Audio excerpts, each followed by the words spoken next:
Այսօր ուզում խոսանք մի հարցի շուրջ, թե արդյոք մեր ապրած ներկա պահը թելադրվում է անցյալի կողմից, թե ապագայի կողմից։ Այդ հարցի շուրջ կարծիքները միշտ բազմակարծիք են լինում, իհարկե ճնշող մեծամասնությանը թվում է, թե մեր ներկա պահը թելադրվում է անցյալի կողմից։ Լրիվ հասկանալի է, թե ինչու, որովհետև մեզ բոլորիս առաջին ակնթարթից թվում է, թե անցյալի ապրած փորձերն են, որ որոշում են մեր այսօրվա ապրած ներկան։ Դրանում կա որոշակի ճշմարտություն, բայց դրան կանդրադառնանք մի քիչ ուշ, բայց իրականում ցանկացած պահի մեր ապրած ներկան թելադրվում է ապագայի կողմից։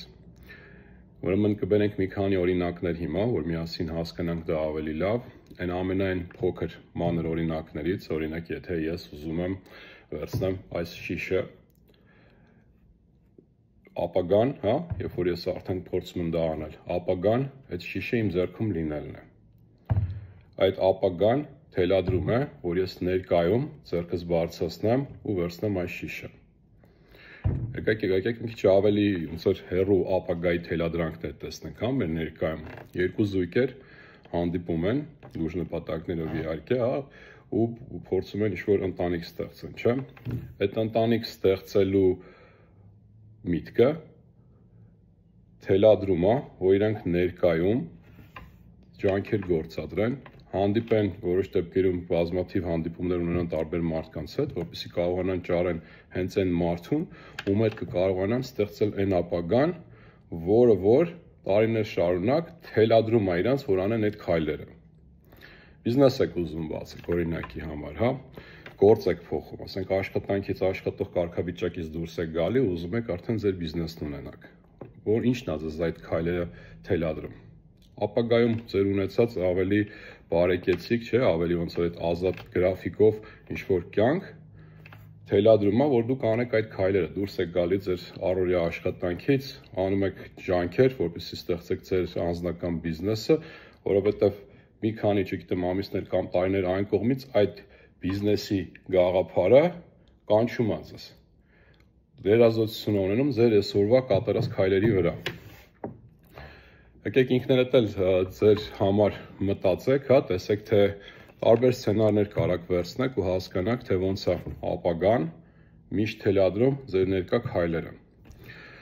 Իսկ հիմա եկեք տեսնենք, թե այդ ապագան ոնց է ձևավորվում մեզ մոտ,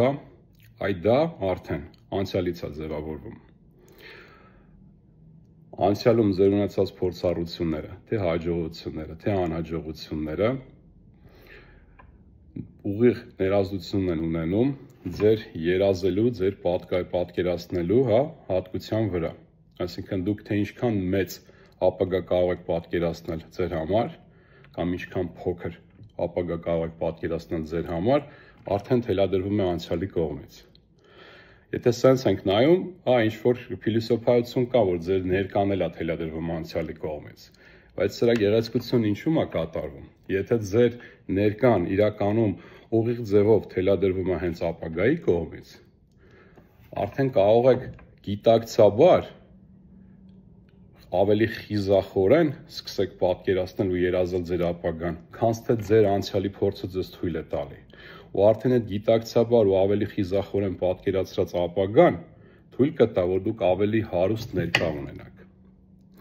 Հենց այս կոնցեպտի համար է շատ կարևոր տանել այդ ձեր այդ աշխատանքը, ձեր այդ անցյալը մաքրելու համար, այդ անցյալի տրավմաները նկատի ունեմ,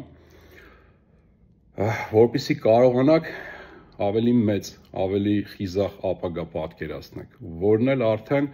ուղիղ ձևով ներազդեցություն ունենալու ձեր ավելի գեղեցիկ, ավելի հզոր ներկայի վրա։ Սա էր իմ կարծիքը։